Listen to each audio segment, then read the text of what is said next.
Good evening, Milton Keynes. This is MK Channel 40 with the highlights of all the news that we've gathered from different news sources, local, national, and the groups that are operating in Milton Keynes. We're trying to build you a picture of the best advice to care, share and protect this city.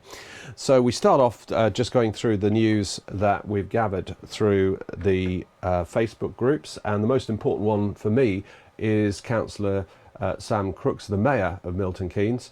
And he has a daily blog. It's quite a long one, but he always starts off with the figures from the day before. He compiles this and issues it at 4 p.m. each day. And there was a slowdown, a notable slowdown, sadly 2 more deaths. But what we've also heard just now in the latest 10 Downing Street briefing is the usual jump up in figures to over 800 deaths in England. So we're still battling away to try and beat coronavirus. Now, the numbers that are coming in nationally, if you look at the figures in some of the newspapers, there seems to be a lack of accounting going on, and a lot of the titles and channels had 41% higher figures than the government's hospital only. And I had a very positive debate. This is what we like, facts being checked. And Janice Whelan came in with her view, and I think it's a very good view about the reliability of the figures and the way that it takes often 7 to 8 days for the figures to filter through. So we're not really seeing a true picture.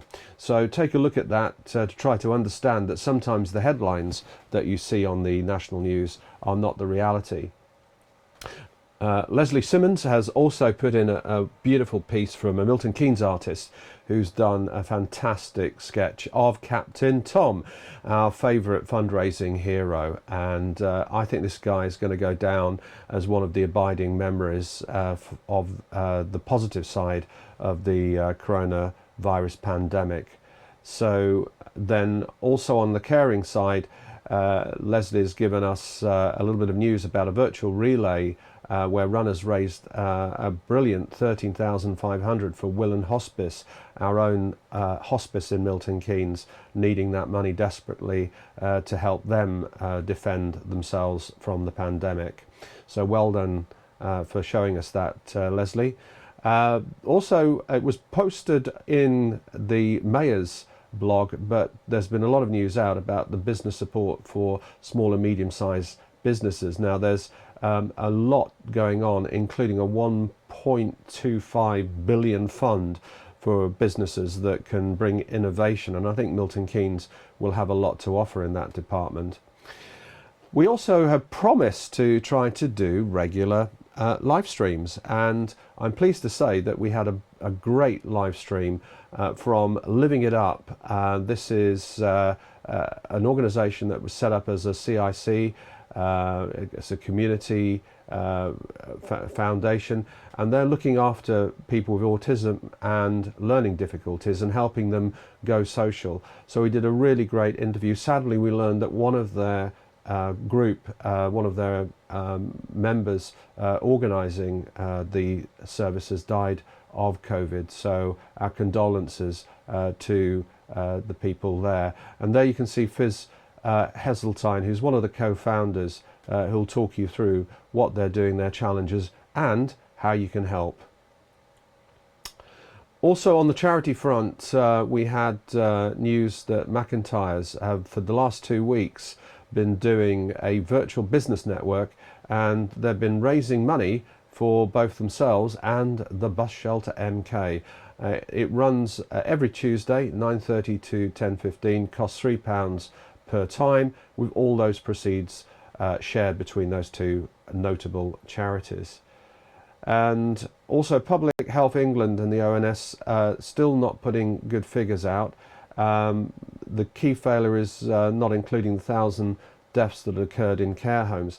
I'm a little bit sceptical of what's going on. I will say that I think the care home figure should have been top priority. It was blindingly obvious that the elderly were going to be in the firing line, and why they were not given first-class protection, whether they were in private or council care homes, I don't know, but we're slowly catching up with the real story there.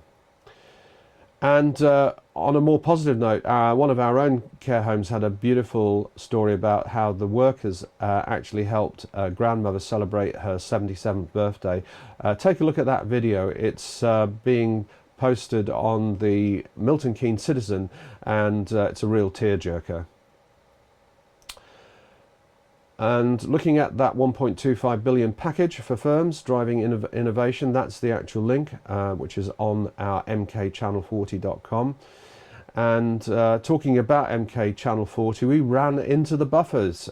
We have been running the service now on MK Channel 40 for the community. And we had, if you like, a pilot license for hosting, and due to the pressures of it, we reached capacity. So we've now made it, if you like, an upgraded account so that we can have unlimited bandwidth so that you can access all of the wonderful things there. And also, I'd just like to point out Richard Scott has joined our team. He's going to be working as a roving journalist under lockdown, and he did the interview with Fizz Heseltine. So he's joining our team as a regular member, helping put together great content from the charities. I also put a little post for people that are looking for a vehicle. It's quite difficult. All the garages seem to be shut, but there is one company in Bletchley, BCS, a finance company that actually can provide you with a virtual view of your vehicle and deliver it safely for you. And they also deal with low credit scores and zero deposit, which will be very handy in this time of financial crisis. And we've also updated our tribute video, and again on the figures, a bit concerning because I heard yesterday the official figures on the NHS death toll staff that have died in service was 49. I've actually counted it and it's well above 60. So we need to get those figures right, and there's no excuses. It's very easy to see what's going on. And also some news about the effect of the lockdown. There seems to be some figures that were published on the BBC website about the lockdown actually increasing mortality.